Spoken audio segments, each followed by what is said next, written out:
Okay guys, सो अब अपन यहाँ देखने वाले हैं नेक्स्ट तरह का अरेंजमेंट जो है हेक्सागोनल क्लोज्ड पैक शीट्स जो होती हैं, हेक्सागोनल क्लोज्ड पैक शीट्स। तो चलो अपन शुरू करते हैं हेक्सागोनल क्लोज्ड पैक शीट्स। ठीक है, हेक्सागोनल क्लोज्ड पैक शीट्स की अपन बात करने वाले हैं। यहाँ पे तुम्हारे क्या नोट्स टाइप भी तुम बना सकते हो इस तरह से ना। तो अब इनमें क्या होता है कि यहाँ पे अपन दो हेक्सागोनल शीट्स लेते हैं और उनको एक दूसरे के ऊपर रख देते हैं। ठीक है, तो अब यहाँ पे दो तरह की हो सकती हैं। ठीक है, जैसे मैं हेक्सागोनल क्लोज्ड पैक शीट अगर बनाऊं, जैसे ये एक, ये दो, ये तीन, ये चार, ये पांच। ठीक है, ये एक हो गई। अब नेक्स्ट लेयर के अंदर क्या करेंगे अपन, याद करो 2D लेयर बना रहा हूं मैं। क्या करते हैं, इसके अंदर डाल देते हैं, डिप्रेशन है उसके अंदर अपन डाल देते हैं। ठीक है, फिर यहाँ पे वापस से यहाँ पे जो डिप्रेशन नेक्स्ट वाले बन रहे हैं उनके अंदर डाल देते हैं। ये थोड़े से वैसे ऊपर नीचे बन गए मुझे पता है, बट ये इनका रफली सेम ही साइज होता है।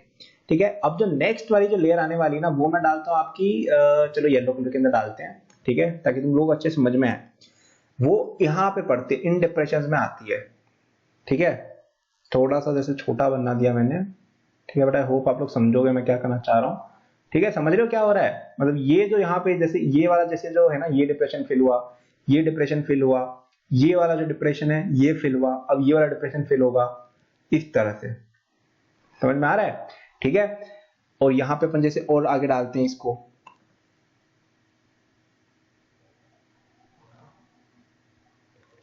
ठीक है, थोड़ा सा देखो ज्योमेट्री इसका डिस्टॉर्ट हो रहा है मुझे पता है, क्योंकि मैं हाथ से ड्रॉ कर रहा हूं।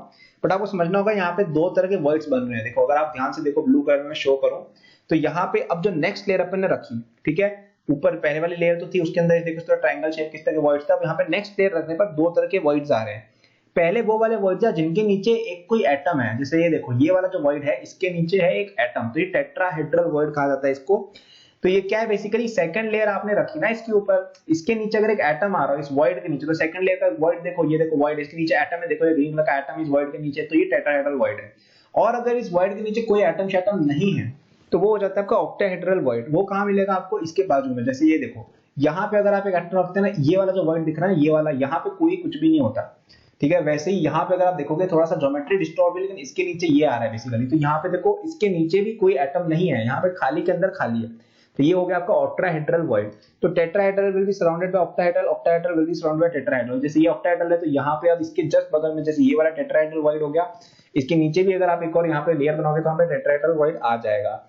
इसका मोर बेटर डायग्राम आप नोट्स वगैरह में देख सकते हैं, एनसीईआरटी में देख सकते हो, तो मिल जाएगा। बेसिकली क्या है डेफिनेशन, आपने एक लेयर रखी 2D हेक्सागोनल की जो नीचे ग्रीन वाली है, उसके ऊपर आपने एक और 2D हेक्सागोनल लेयर रखी सच दैट कि वो उसके वर्ड्स को फिल कर रही है। ठीक है, तो ये लेयर 1 थी, ये लेयर 2 है जो येलो के अंदर है। अब आपकी जो लेयर 2 है ना, उसके अंदर जो वर्ड्स होंगे वो दो तरह के वर्ड्स पर कह सकते हैं। पहले होंगे टेट्राहेड्रल वर्ड जिनके नीचे लेयर 1 का एक एटम है, दूसरा ऑक्टाहेड्रल वर्ड जिनके नीचे लेयर 1 का वॉइड है। ठीक है, ये डेफिनेशन सबसे बेस्ट है, इस तरह से आप समझ जाओ। ठीक है, तो अब अपन क्या करें, अब अपने पास एक थर्ड लेयर और रखनी होती है इसके ऊपर। ठीक है, HCP ये जो है थोड़ा सा ये कॉम्प्लिकेटेड हो जाता है, क्योंकि इसके अंदर हमें थर्ड लेयर एक और भरनी होती है। ठीक है, तो अब यहाँ पे क्या होता है कि थर्ड लेयर अपन रखते हैं ना, उसको किस तरह से रखना है उसके बेसिस पे दो तरह की पैकिंग हो सकती है। पहला हो गया आपका क्या, हेक्सागोनल क्लोज्ड पैकिंग। ठीक है, तो ये अलग है, हेक्सागोनल क्लोज्ड पैक शीट्स थी ये 2D की बात हो रही थी। यहाँ पे 3D में अपन इसके ऊपर दो तीन लेयर चढ़ा के बात कर रहे हैं। ठीक है, तो यहाँ पे फर्स्ट लेयर आपने ऐसे रखी, सेकंड लेयर इसके ऊपर रखी। अब पहला टाइप हो गया HCP।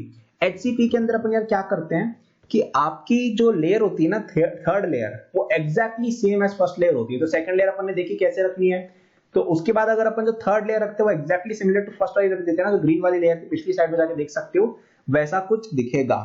ठीक है, समझ में आ रहा है। जैसे मैं तुम्हें बताऊं अगर अच्छे से शो करके अंडू करके, तो यहाँ पे जो थर्ड लेयर अपन रखे ना, जैसे ब्लू के अंदर बनाऊं मैं, तो इसी के ऊपर रख डाले फर्स्ट लेयर के एग्जैक्ट ऊपर। ठीक है, मतलब होगी वो थर्ड लेयर सेकंड लेयर के ऊपर ही, बट वो अगर आप ऊपर से देखोगे तो ऐसा लगेगा फर्स्ट लेयर को एकदम सुपर इंपोज कर रही है। ठीक, तो चले यार ये चीज होगी। तो अब इसको कहा जाता है एबीएबी अरेंजमेंट। ऑब्वियस सी बात है, एबीएबी अरेंजमेंट कहेंगे इसको, क्योंकि आपकी जैसे ऊपर वाली लेयर थी उसके जस्ट नीचे आपने व्हाइट कवर करते हुए रखा, उसके बाद जो थर्ड लेयर वो आइडेंटिकल टू फर्स्ट है। ठीक है, तो ये ए, ये बी, ये ए, ये बी, इस तरह से चलता जाएगा सिलसिला। ठीक है, समझ में आया आपको।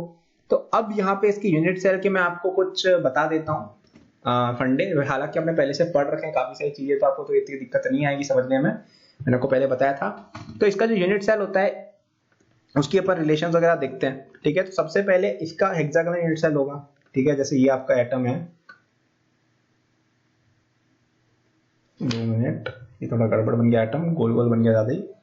ये आपके यहाँ पे एक, यहाँ पे एक, यहाँ पे एक, यहाँ पे एक, यहाँ पे एक, यहाँ पे एक, यहाँ पे, ठीक है। तो ये अपना हेक्सागोनल बन गया, ये अपना यूनिट सेल, ठीक है। अब यहाँ पे मुझे एक बात बता दो, ये आर है, ये आर है, तो ए की वैल्यू कितनी हो जाएगी, 2r के बराबर, ठीक है। समझ में आ रहा है, कोई दिक्कत तो नहीं, ठीक है। ये अपनी ए इक्वल टू 2r हो जाएगा।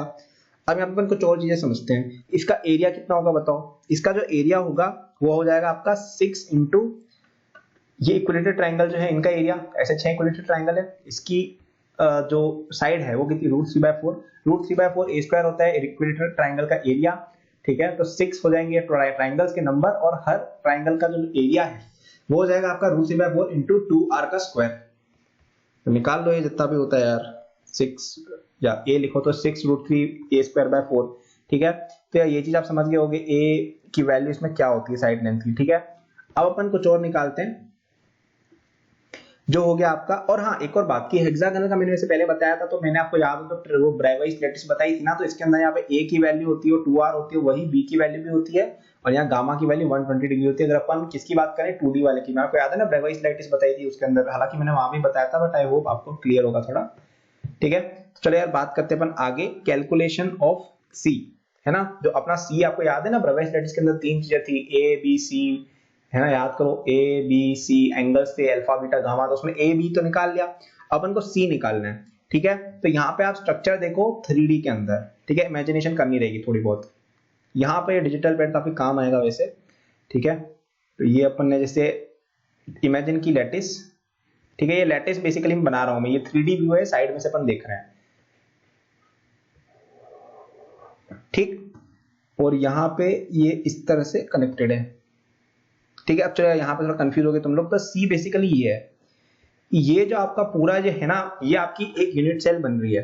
कैसे, ये लेयर ए, ये लेयर बी, ये लेयर ए, समझ रहे हो क्या हो रहा है, layer A, layer B, layer A. आप इसी को उठा उठा कर रिपीट करोगे तब आपकी पूरी लैटिस बन जाएगी, ठीक है। एटम्स कहाँ पे बताओ, एक यहाँ पे, एक यहाँ पे, एक यहाँ पे, एक यहाँ पे, एक यहाँ पे, एक यहाँ पे, एक बीच में, ठीक है। और इस वाली लेयर के अंदर कहाँ पे एटम्स, इनके डिप्रेशन में, इनमें डिप्रेशन कहाँ पे देखो, 3 ही डिप्रेशन है, 1 2 3, ठीक है। इसके जस्ट नीचे, इसके जस्ट नीचे, इसके जस्ट नीचे, ठीक है। आप अगर इसको थोड़ा इमेजिन करोगे आपको समझ में आ जाएगा। बेसिकली हम क्या कर रहे हैं, जहां पे इसमें वॉइड है ना, वहां पे डालना है। नीचे वाली लेयर आइडेंटिकल टू फर्स्ट होती है, ठीक है। जैसे आप इस हिसाब से देखो ना, इस फिगर के हिसाब से, ठीक है। ये अपनी फर्स्ट लेयर थी, इसके ऊपर सेकंड लेयर का अपन चढ़ा रहे हैं, तो अब वो कहां जाएगी, वो यहां जाएगी, यहां जाएगी, यहां जाएगी, इस तरह से जा रही है ना। तो अगर आप देखोगे तो इसके वॉइड्स के ऊपर यहाँ पे अपन एटम रख रहे हैं, ठीक है। तो ये बेसिकली अपन यहाँ पे यही चीज बनाई है। तो यहाँ पे एटम प्लेसमेंट में बता दिया, आपको थोड़ा और क्लियर हुआ होगा। तो ये आपकी, अगर अपन इस डिस्टेंस को अगर h बोले, ठीक है, c/2 है h बेसिकली, ठीक है। अब आप यहाँ पे थोड़ी सी ट्रिग्नोमेट्री आपको लगानी रहेगी, ठीक है। जैसे मैं यहाँ पे क्रॉप कैसे करूँ, हाँ, जैसे ये सिलेक्ट किया मैंने, ये पोजीशन सेलेक्ट करके इसको डिलीट कर दिया, हाँ ये सही चीज, ठीक है। अरे वाह, नए नए फीचर पता चल रहे हैं भाई सॉफ्टवेयर के, ओके। तो ये अपना, जैसे अपन एक ट्राइंगल कंसिडर करते हैं, कोई सा अपन कंसिडर करते हैं, ये वाला ट्राइंगल, ये वाला, ठीक है। ये बेसिकली मिडर से, ये इसका जो मिड पॉइंट है यहाँ से पास हो रहा है, और ये वाला ट्राइंगल, ठीक है। तो इस ट्राइंगल को अपन कंसिडर करें यहाँ पे, तो ये वाली साइड आपकी ए है, ठीक है। और ये डिस्टेंस आप मान लो h ऊपर की जा रही है, ठीक है। ये h बेसिकली अपन ये जो डिस्टेंस है h, इसको अपन यहाँ पे बना रहे हैं थोड़ा। तो ये जो आपकी डिस्टेंस है, ये जो आपकी डिस्टेंस है, अच्छा, ये एंगल आपका 30 डिग्री है, पहली बात है 3D के अंदर हो रहा है, ये जो है एंगल 90 डिग्री है, ठीक है। तो बेसिकली ये हो रहा है कि ये आपका जमीन पे पड़ा हुआ है ऐसे ट्राइंगल, इसके ऊपर अपन ने एक और ट्राइंगल बिछा रखा है 30 डिग्री एंगल पे, ठीक है। तो आपके सेट स्क्वायर लो, उनको एक दूसरे के परपेंडिकुलर रख दो, इस तरह से, समझ रहे हो। बेसिकली ये वाली फिगर अपन देख रहे हैं, ठीक है। अब इसके अंदर क्या होगा यार, कि ये जो आपकी साइड है, ये भी आपका ए ही है, ये भी आपका ए ही है, ये जो साइड है ये भी ए है, क्योंकि this is the distance between two atoms, है ना। तो ये आपका ए ही वैल्यू है ये, क्योंकि हेक्सागोनल यूनिट सेल है। तो अगर अपन इसको साइड में रोटेट करके भी देखेंगे तो ये भी एक हेक्सागन ही फॉर्म कर रहा है, इस तरह का कुछ, ठीक है। तो ये भी डिस्टेंस आपकी ए है, ये डिस्टेंस भी आपकी ए है, ये 30 डिग्री है। तो आपको ये पता है कि ये डिस्टेंस कितनी है बेसिकली, है ना। आपको एक्स पता चल गया, ये एक्स कितना होगा, ये वाली डिस्टेंस, अरे अरे अरे भाई भाई भाई, ठीक है, मैं एक बार दूसरे कलर से दिखा देता हूँ आपको क्लियर हो। ये वाली डिस्टेंस कितनी है, ये अगर तुमको पता करना है, ये वाली, ठीक है, तो ट्रिग्नोमेट्री लगाते हैं। तो अगर ये डिस्टेंस x है तो x of cos, x of cos 30 degree divide by 2 equal to a है। ठीक है, क्यों? ये वाला ट्रायंगल देखो, ये वाला जो ट्रायंगल है, ठीक है, कर्सर दिखाया तुम लोग को, ये वाला ट्रायंगल अगर तुम देखोगे, इसके अंदर आपकी एक साइड a/2 है ये वाली, और ये जो डिस्टेंस अगर x है तो x into cos 30 divide by 2 करेंगे तो ये a आ जाएगा। ठीक है, सॉरी a/2 आ जाएगा यहाँ पे, सॉरी इसको इंटू 2 करेंगे अगर अपन, ठीक है, x cos 30 डिग्री, मतलब ये x का cos 30 डिग्री मतलब ये डिस्टेंस इंटू 2 करेंगे तो ये a आ जाएगा। ठीक है, इस रिलेशन से x की वैल्यू कितनी आ गई बताओ, cos 30 कितना होता है √3/2, तो a/√3 आ गई a की वैल्यू। ठीक है, a की वैल्यू a/√3 आ गई, तो अब h निकालना क्या कोई मुश्किल काम रह गया है क्या? लगा दो Pythagoras, a² equal to h² plus a/√3 का स्क्वायर, तो ये आ जाएगा √2/3a। ठीक है, तो इससे अपन को क्या पता चला कि ये जो आपकी c की जो वैल्यू है वो हो जाती है 2√3/a। ठीक है, तो मैं सब हटा के अगर बात करूं, जैसे मैं इस पूरे को सेलेक्ट करके हटा दूं, ठीक है, मैं इस पूरे को सेलेक्ट करके अगर हटा दूं, तो मैं क्या कहना चाह रहा हूं कि जो c है आपका इस यूनिट सेल का, उसकी वैल्यू कितनी हो जाएगी आपकी, अरे बाप रे, हाँ, जो c है इस यूनिट सेल का उसकी वैल्यू हो जाएगी √2/3a इंटू 2। याद रखना a और b की वैल्यू कितनी होती है, 2r के बराबर होती है, गामा की वैल्यू इसमें 120 डिग्री होती है, और बाकी c की वैल्यू जो है वो 2 इंटू √2/3a होता है। ठीक है, और ये क्या है बेसिकली आपके यूनिट सेल की हाइट। मैं वापस से बता देता हूं मैंने क्या किया। मैंने ये बोला कि आप सबसे पहले अपन बात किसी कर रहे हैं हेक्सागोनल क्लोज्ड पैक शीट जो 2D में थी उसकी अरेंजमेंट की बात कर रहे हैं, तो अपन ने एक तरह का अरेंजमेंट पढ़ा जिसमें अपन क्या किया, ए लेयर जो थी पहली वाली इसको अपन ने ऐसे रखा, फिर अपन ने क्या किया, उसके नीचे एक लेयर रख दी जो उसकी वॉइड्स को फिल कर रही है, थर्ड लेयर के बिल्कुल फर्स्ट के सिमिलर रख दी। ठीक है, तो ऐसी कुछ स्ट्रक्चर बनती है। इसमें a और b की वैल्यू 2r के बराबर होती है, मैंने बता दिया था क्यों होता है, मैंने ब्रैवाइट लेटेस्ट में बताया था, थोड़ी देर पहले बताया था। गामा की वैल्यू 120 डिग्री होती है a और b का एंगल, और c जो है जो यहाँ पे दिख रहा है यार ये हेक्सागन है, तो यार ये a b की वैल्यू सेम ही होगी 120 डिग्री, और हाइट कितनी होगी यूनिट सेल की 2√3 ये कहां से आया, बेसिकली मैंने इस ट्रायंगल के ऊपर, ये जो ट्रायंगल है ये, इसके ऊपर मैंने ट्रिग्नोमेट्री लगा दी। ठीक है, ये ट्रायंगल और ये ट्रायंगल एक दूसरे के परपेंडिकुलर पड़े हुए हैं बेसिकली, तो मैंने पहले ये वाले ट्रायंगल की ज्योमेट्री को एक्सप्लॉइट किया, और यहां से मैंने ये निकाला कि ये डिस्टेंस कितना है, ये डिस्टेंस निकाला, और फिर यहाँ पे मैंने ये डिस्टेंस निकाल दिया पाइथागोरस यूज करके। ठीक है, समझ में आ रहा है? तो चलो यार ये चीज अपनी क्लियर हो गई एक बार। अब आप में से जो लोग को बस एक डाउट हो सकता है कि ये वाले डिस्टेंस a के बराबर क्यों है, ये डिस्टेंस a के बराबर यूं है मेरे भाई कि तुम अगर इस तरह की यूनिट सेल बनाओगे ना, इस तरह से जाके फिर इस तरह की बनाओगे तो ये भी हेक्सागन बन जाएगा। ठीक है, ये जो सॉलिड्स होते हैं हर दिशा के अंदर एक जैसे दिखते हैं, तो ये सब आप आर्ग्यूमेंट्स वगैरह कर सकते हो। ठीक, तो चलो अपन को ये तो मिल गया। आप इससे वॉल्यूम ऑफ हेक्सागन वगैरह जो मर्जी पड़े निकाल सकते हो। ठीक है, वॉल्यूम के लिए ए बी और सी आपको पता होता है, एरिया निकालो इस हेक्सागन का जो मैंने निकाल के बताया था थोड़ी देर पहले, उसको मल्टीप्लाई कर दो सी से, तो वॉल्यूम ऑफ द हेक्सागन आ जाएगा, sorry volume of the unit cell आ जाएगा। ठीक है, effective number of cells in unit cell कितने हो, इफेक्टिव नंबर ऑफ एटम्स कितने हो यूनिट सेल के अंदर, ऊपर के कितने बताओ, 1 2 3 4 5 6। ठीक है, 1 2 3 4 5 6 जो है ये हो गए आपके ऊपर की तरफ से, और नीचे की तरफ से भी 1 2 3 4 5 6 है, तो ये टोटल 12 एटम्स अपने हो गए। ठीक है, तो मैं पहले ये डिलीट कर देता हूँ ये वाला सेक्शन, ताकि आप लोगों में कैलकुलेशन करके बता पाऊं कि मैं क्या बोलना चाह रहा हूं। तो नंबर ऑफ एटम्स निकाले ना, अगर इस यूनिट सेल में कितने हो जाएंगे, z की वैल्यू कितनी हो जाएगी, देखो ऊपर और नीचे अपने टोटल कितने 6 एटम्स हैं। ठीक है, 6 एटम्स जो है कितना कंट्रीब्यूशन कर रहे हैं, 1/6। ठीक है, तो 12 इंटू 1/6, 1/6 क्यों, क्योंकि ये एटम्स जो है ये ऊपर और नीचे दोनों के अंदर शेयर्ड है। ठीक है, तो आधा वहां से हो गया, और ये 120 डिग्री का एंगल ही फॉर्म कर रहे हैं, तो 1/3 वहां से हो गया, तो 1 ये आ जाएंगे उसका, ये वाला जो एटम है ये वाला बीच वाला। ठीक है, क्या हो गया भाई,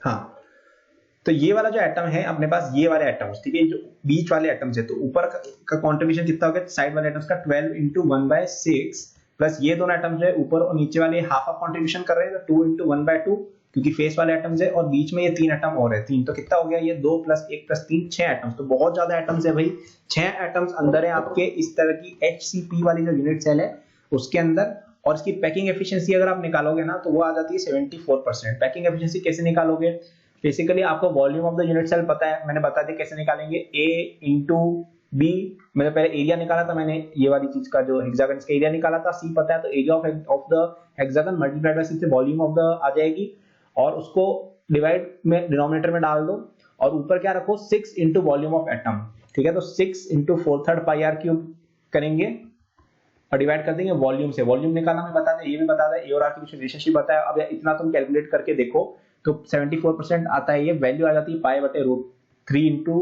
√2, ठीक है, वैल्यू आ जाती है यार। अब ये कैलकुलेशन तुम्हें करनी आनी चाहिए, इतनी सारी करके बताइए, ये नहीं कर पा रहे हो भाई तो आईआईटी में प्रॉब्लम आएगी बाद में, वहां पे आपको खुद ही करनी पड़ेगी, वहां पे मैं या कोई और बताने नहीं आएंगे, ठीक है। चलो यार ये चीज हो गई अपनी। अब अपन आगे और बातें करते हैं कि चलो ठीक है, ये तो डेंसिटी आपको पता है कैसे निकाल सकते हैं। कोऑर्डिनेशन नंबर की अगर बात करें, कोऑर्डिनेशन नंबर हर एक एटम का 12 होता है। क्यों होता है ये देखो, जैसे अगर अपन इसकी बात करें,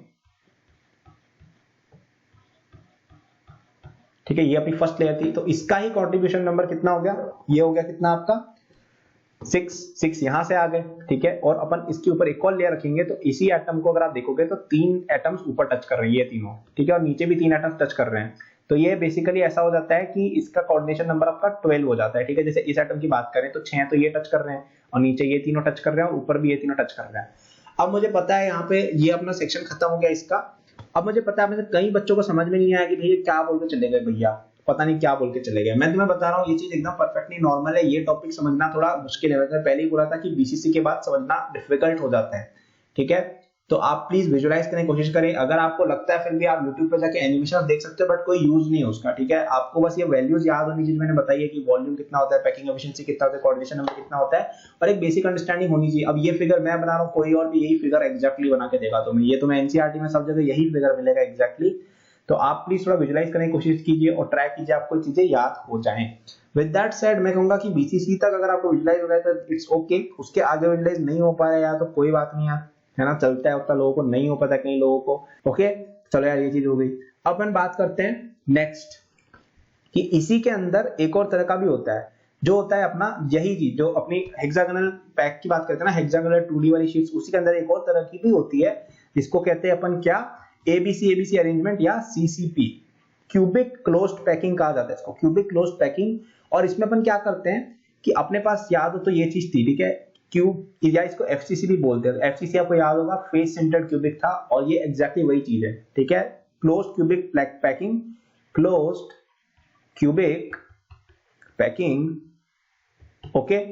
या इसको एबीसी अरेंजमेंट भी कहते हैं। एबीसी के तुम समझ गए होगा, फिर मैं बता देता हूं कि अपने पास, चलो ठीक है, ये पहले लेयर थी हेक्सागन वाली, ठीक, अपन इसके ऊपर क्या किया था, एक लेयर लगा दी थी जो यहाँ पे बीच में आ रही थी। अब मैं वापस नहीं बनाऊंगा, मेसी हो जाता है। अब जो अपन थर्ड लेयर जो रख रहे हैं ना, थर्ड लेयर जो रखते हैं उसके अंदर हम पहले किनको कवर कर रहे थे, ऐसे वर्ड्स को कवर कर रहे थे यार जिसके अंदर अपना टेट्राहेड्रल वॉइड हो, ठीक है। पहले अपन जो कर रहे थे ना कवर, थर्ड मतलब सेकंड लेयर के थ्रू, सॉरी ये फर्स्ट लेयर थी, उसके बाद सेकंड लेयर, थर्ड लेयर जो थी पहले टेट्राहेड्रल वॉइड्स को कवर करनी थी इन केस ऑफ एचसीपी, मतलब कि वो एग्जैक्टली फर्स्ट लेयर के सिमिलर थी। जो वॉइड होगा सेकंड लेयर का, उसके अंडर आपका एटम मिलेगा फर्स्ट लेयर का। क्यों? क्योंकि अपन ने एग्जैक्ट फर्स्ट लेयर की आइडेंटिकल रखी है। अब अगर अपन इनको ऐसी जगह रख देते हैं, जैसे मैं अब यहाँ पे तुम्हें बता देता हूँ ताकि तुम समझ में आए, ठीक है। जैसे अपन ये इसकी बात करें, ठीक है, I know it's not very clear. तो यहां पे अपन जब अब नेक्स्ट लेयर रखेंगे ना, वो इस तरह से रखेंगे कि इसके नीचे ऑक्टाहेड्रल वॉइड है, ठीक है, यहाँ पे ऑक्टाहेड्रल वॉइड है, इस तरह से रखेंगे कि यार जो वॉइड आ रहा है ना उसके नीचे आपका कोई एटम वेटम नहीं हो, ठीक है, खाली हो पूरा। इसको कहा जाता है आपकी एबीसी टाइप अरेंजमेंट, क्योंकि थर्ड लेयर सेकंड लेयर से डिफरेंट होगी, ठीक है। मैं अगर आपको इसको समझाना चाहूँ तो कुछ ऐसा है, ठीक है, मैं अगर आपको थोड़ा समझाऊं इसको एक्सप्लोडेड व्यू से, तो कुछ ऐसा है, जैसे ये आपकी एक लेयर है, ठीक है, इसके नीचे एक और ये आपका ए लेयर है, ये बी लेयर है, ठीक है। तो ये बेसिकली क्या हुआ, आपने ए लेयर ली, उसके चारों ओर आपने इस तरह से एटम्स अरेंज किए यार कि ये मतलब जो फर्स्ट और सेकंड लेयर में बताई थी ना हेक्सागोनल क्यूबिक, ये वही वाली बात। अब इसके ऊपर जो सेकंड लेयर आ रही है ना, वो कुछ ऐसे आ रही है कि ये यहाँ पे, ठीक है, इसके पीछे वाले ये और इसके पीछे वाले और इस तरह से, समझ रहे हो, ये ऑपोजिट ओरिएंटेशन में आ रही हो, फिर उसके ऊपर एक और लेयर, तो ये ए बी सी अरेंजमेंट हो जाती है क्योंकि उल्टी हो रही है, ठीक है। तो इनको अगर एक साथ करते हो ना, तो ये कुछ बेसिकली ऐसा हो जाता है,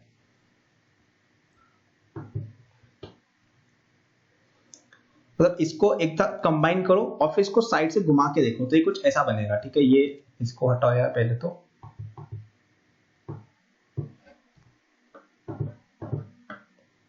हाँ ये ग्रीन कलर में देखते हैं तुम लोग, अच्छा लगेगा ये। इसको अगर अपन देखो, इसको अपन ऐसे ही इसके अंदर, तुमने कभी बर्गर देखा है बढ़िया वाला जिसके अंदर बहुत सारी चीज होती है, उसमें से या फंसा देते हैं ना एक रॉड और फिर उसको एक साथ स्टैक करते हैं, तो वैसे ही अपन ने किया, उसको 45 डिग्री से घुमा दिया और अपन ने, ठीक है, और फिर तुमको परोस दिया, तो ये कुछ ऐसा बन जाता है। यहाँ पे देखो नीचे ये वाली लेयर ए, ठीक है, इसके ऊपर फिर आपकी कुछ इस तरह की चीज दिख रही है,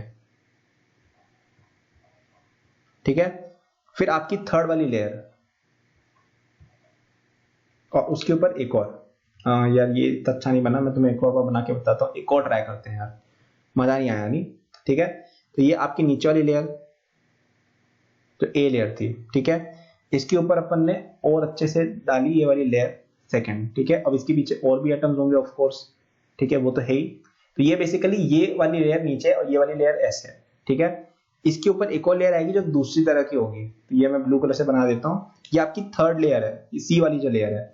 तो ये आपको क्लियरली दिख रहा है ये डिफरेंट है ये दोनों,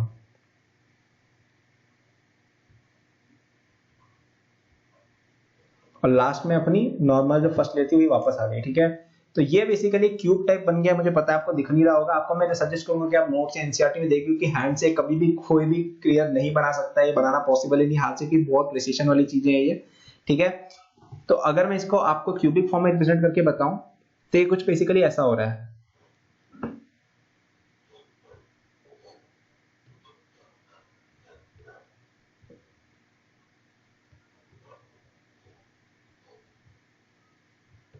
ठीक है। अपने पहले नॉर्मल वाले एटम्स बना देते हैं जो अपने प्यारे, जिनसे कोई दिक्कत ही नहीं थी हमको, ये एटम्स हमने बना लिए। अब आप क्या करो, इसके अंदर इसके यहाँ पे एटम्स और डालो, ठीक है।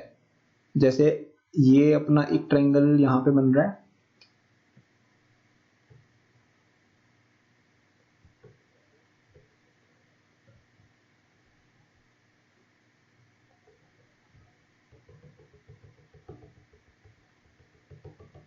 तो ये आपकी फर्स्ट वाली लेयर होगी, ठीक है। ये वाला जो एटम है ये आपके फ्रंट फेस के मिड में है, ये आपका कॉर्नर है, ये इस वाले फेस के मिड में है और ये नीचे वाले फेस के मिड में है। सेकंड लेयर आपकी एक और आएगी जिसके लिए मैं दूसरा कलर यूज कर लेता हूँ यार, आपको ज्यादा सही लगेगा वो। यहाँ पे एक लेयर आपकी आ गई जो इन दोनों को कनेक्ट कर रहा है, ठीक है। एक यहाँ पे आएगा जो इस वाले फेस का है, मतलब ये वाला साइड वाले फेस का मिड है ये। एक आपका आएगा पीछे वाले फेस का जो मिड है, पीछे वाले फेस का जो मिड है वो, ठीक है। हाँ, तो ये अपना एक और इस तरह का एक बनेगा, ठीक है। तो आपको मैंने याद तो बनाया नहीं था, मैंने यहाँ पे एक बर्गर बनाया था इस तरह से, ऐसा एक बर्गर बनाया था ना मैंने ऐसे करके, वो बेसिकली ये है, ये आपका ये वाला आइटम हो गया, ये आपका ये वाला आइटम हो गया, और ये बर्गर की लेयर्स है, ठीक है। तो ये आपकी ए वाली लेयर है। अरे भाई भाई भाई भाई, ये अरे क्या कर रहा है भाई ये, अरे अरे बाप रे बाप। हाँ, ये आपकी ए वाली लेयर है, ये आपकी बी वाली लेयर है, ये वाली आपकी सी वाली लेयर है, और ये वापस ए लेयर चालू हो गई, ठीक है। यार अब इससे ज्यादा एक्सप्लेनेशन आपको किसी बुक में नहीं मिल सकता है, और मुझे पता है ये विजुलाइज करना बहुत डिफिकल्ट है, हर बच्चे को देर लगती है, मुझे भी देर लगी थी यार, एक बार में समझ में नहीं आएगा। आपको बर्गर वाले डायग्राम जो ऑक्टाहेड्रल वर्ड की डेफिनेशन मैंने बताई थी उससे खुद ड्रॉ करके देखो तो आपको थोड़ा समझ में आएगा, थोड़ा बना के देखो आकाश में। और मैं तुम्हें बताता हूँ, इसमें बहुत सारे लोग मॉडल्स लेके आते हैं, कई सारे लोग जो ऑफलाइन वगैरह पढ़ाते हो तुम्हारे लिए वो लेके आएंगे बॉल्स वगैरह। भाई मैं बता रहा हूँ ये बॉल्स वॉल्स वगैरह से भी समझ में आना थोड़ा मुश्किल रहता है, आप एनिमेशंस देख सकते हो, बेस्ट चीज तो वही है, ठीक है। और मैं तुम्हें बता रहा हूँ ये समझने की कोई जरूरत नहीं, इतना समझ लो कि सीसीबी का मतलब क्या होता है, फेस सेंटर्ड क्यूबिक, ठीक है। तो ये बेसिकली फेस सेंटर्ड क्यूबिक बन जाता है, अपन उसी की बात करते हैं सीधा, ठीक है।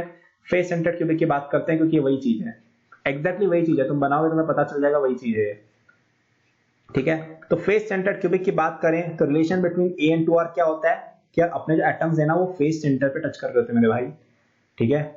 फेस सेंटर पे टच कर रहे होते हैं ऐसे, ये जैसे तुम्हारा फेस है इसके सेंटर पे टच कर रहे होंगे। तो एक सिंपल सी बात बताओ, क्या ये दोनों एटम साथ में रहेंगे? नहीं। तो A is not equal to 2r, A यहां से डिफाइन हो सकता है, तो 4r इक्वल टू कितना हो जाएगा, √2 इंटू ए, तो ए इक्वल टू 2√2r आता है, ठीक है। ये याद रखना है, डिफरेंस है, ए इक्वल टू 2√2r आता है, ठीक है। चलो ठीक है, number of atoms per unit cell बताओ कितने होंगे, मैंने तुम्हें पहले निकलवाए थे, ठीक है, कि आपके जो चारों कॉर्नर पे है तो 1, और जो फेस वाले हैं वो हाफ कंट्रीब्यूशन दे रहे हैं, कितने फेसेस हैं 6, तो टोटल 4 आ जाते हैं, ठीक है। z की वैल्यू 4 आ जाती है, पैकिंग फ्रैक्शन आप निकालते तो वापस से उतनी आ जाती है, क्योंकि यार आपने ऑलरेडी मैक्सिमम पॉसिबल कंप्रेशन जो 3D में कर सकते हो कर रखा है, तो 74% ही आता है, एग्जैक्टली सेम एज HCP। उसमें आप कुछ भी नहीं कर सकते। कोऑर्डिनेशन नंबर 12 ही आता है पहले जैसे ही, क्योंकि आप कितने हेक्सागन घुसाओगे तो 12 ही घुसा सकते हो, ठीक है। तो ये आप निकाल सकते हो। इसके अंदर नेक्स्ट नियरेस्ट नेबर की अगर अपन बात करें तो वो आपके हो जाते हैं ये वाले लोग जो अगल बगल में हैं यहाँ पे, तो ये ए डिस्टेंस हो जाती है। नेक्स्ट नियरेस्ट वाली वो आपके 6 होते हैं। ये सारी चीजें मैंने बता रखी है, ठीक है। तो ये आपका क्या हो गया, ये आपका हो गया हेक्सागोनल अरेंजमेंट्स। ये दोनों ही दो तरह के क्लोज पैक लैटिस है, क्योंकि इनमें सबसे ज्यादा एफिशिएंसी होती है जो अपनी 11th-12th सिलेबस में है एटलीस्ट, जो है 74%, ठीक है। तो अब अपन यहाँ पे कुछ और तरह की बातें करें उससे पहले मुझे लगता है अब मुझे वीडियो बंद कर देनी चाहिए। आप लोगों को ऑलरेडी काफी सारी इंफॉर्मेशन लोड कर दी गई है, which is already more than enough, ठीक है। अब अपन नेक्स्ट चीज में आगे बढ़ते हैं। अगेन मेरा रिकमेंडेशन रहेगा कि प्लीज इसकी एनसीईआरटी पर रीड करना। फिर से तुम्हारे लिए एक बार फटाफट से एक्सप्लेन कर देता हूँ 2-3 मिनट में क्या किया है। अपने सबसे पहले एक नॉर्मल लेयर रखी, ठीक है।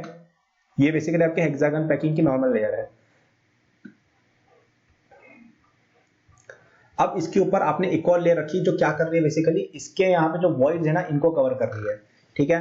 तो अब मैं इसको बनाने की कितनी भी ज्यादा कोशिश करूँ ये अच्छा नहीं बनता है, बट ठीक है कोशिश कर सकता है इंसान, और क्या कर सकता है, ठीक है। तो चलो यार ये कोशिश तुम्हारे लिए एक और हम कर रहे हैं अच्छे से। जो यहाँ से कुछ शुरू होगी तो ये लगभग कहाँ से है अपना,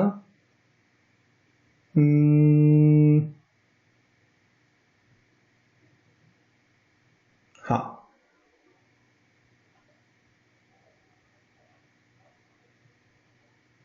ठीक है, ऐसा कुछ बेसिकली है।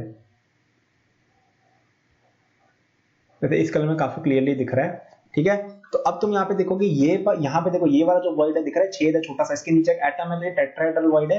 और यहाँ पे और कौन सा ढूंढे, अब ये वाला छेद देखो, ये वाला थोड़ा सा मिसअलाइन हो गया, लेकिन देखो इसके नीचे कोई एटम वेटम नहीं है, ये कोने में थोड़ा सा अलग हो गया यार, बट इसके नीचे एटम नहीं। यहाँ पे देखो मिड में एकदम एटम आ रहा है, तो ये हो गया आपका टेट्राहेड्रल वॉइड और ये हो गया ऑक्टाहेड्रल वॉइड। तो अपन कुछ भी नहीं कर रहे हैं। अगर अपन HCP लेते हैं तो उसमें अपन क्या कर रहे हैं, टेट्राहेड्रल वॉइड के ऊपर अपन सुपर इंपोज करते हुए थर्ड लेयर रख रहे हैं कि टेट्राहेड्रल वॉइड कवर हो जाए, तो वो exactly similar to first layer हो जाती है। ये डिफरेंस है बस, ठीक है। और CCP पे अपन क्या कवर करते हैं, ऑक्टाहेड्रल वॉइड को कवर करते हैं यहाँ पे, तो ये एक अलग लेयर बन जाती है जो तीनों की तीनों अनइक्वल होती है, ठीक है। ये फर्क है, बस इतना सा फर्क है और कुछ भी नहीं है। फिर अपन ने कैलकुलेशन करके देखी, फिर मैंने आपको एक्सप्लोडेड फिगर वगैरह बनाया। इतना समझ गए ना जो मैंने अभी बोला पिछले 2 मिनट में, तो तुम्हारा पूरा क्लियर हो जाएगा। फिर अपने बस कैलकुलेशन की ट्रिग्नोमेट्री लगा के, ठीक है। आई थिंक इससे थोड़ा क्लियर हुआ होगा। अब आगे आप देखिए, है ना। अब अपन थोड़ी इंपॉर्टेंट बातें करेंगे जिससे काफी क्वेश्चन बनते हैं। Thank you for watching this video till the end. I am sure that you enjoyed it. यदि आप अपनी पूरी जेई प्रिपरेशन मेरे साथ करना चाहते हैं तो आपको डिस्क्रिप्शन में मेरे जेई के फुल कोर्स का लिंक मिल जाएगा। इस कोर्स में आपको जो यूट्यूब पे मेरे लेक्चर्स और प्रॉब्लम सॉल्विंग के वीडियोस मिलते हैं उसके कंपेयर में बहुत ज्यादा कंटेंट है, एंड आपको यहाँ पे practice sheet with solution, test series with solution दी मिलती है। It's a complete solution, you can rely on it. आप यदि किसी कोचिंग जाते हैं या अगर आप सेल्फ स्टडी करते हैं, in both cases it will be very useful, so do check it out. Okay, इसके अलावा मेरे जेई के फ्री नोट्स भी डिस्क्रिप्शन में लिंक्ड हैं, एंड डिस्क्रिप्शन में और भी मैंने बहुत सारे रिसोर्सेज फॉर स्टूडेंट्स डाले हुए हैं, जैसे the books that I recommend, my social media and my newsletter in case you want more content or if you want to approach me with any doubts or suggestion.